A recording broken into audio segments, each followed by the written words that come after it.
আয়াত ৪৬।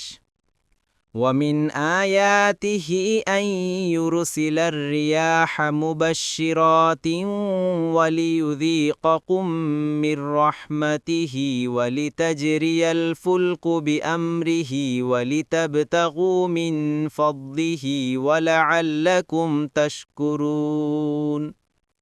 অনুবাদ: আর তার নিদর্শনাবলীর মধ্যে রয়েছে যে তিনি বায়ু পাঠান সুসংবাদ দেয়ার জন্য এবং তাদেরকে তার কিছু রহমত আস্বাদন করাবার জন্য, আর যাতে তার নির্দেশে নৌযানগুলো বিচরণ করে এবং যাতে তোমরা তার অনুগ্রহের কিছু সন্ধান করতে পারো আর যেন তোমরা কৃতজ্ঞ হও। তাফসির। ১ নং ফুটনোটের বিবরণ। মুজাহিদ বলেন, এর অর্থ বৃষ্টির পূর্বে সুসংবাদবাহী বাতাস। আত-তাফসিরুস সাহিহ।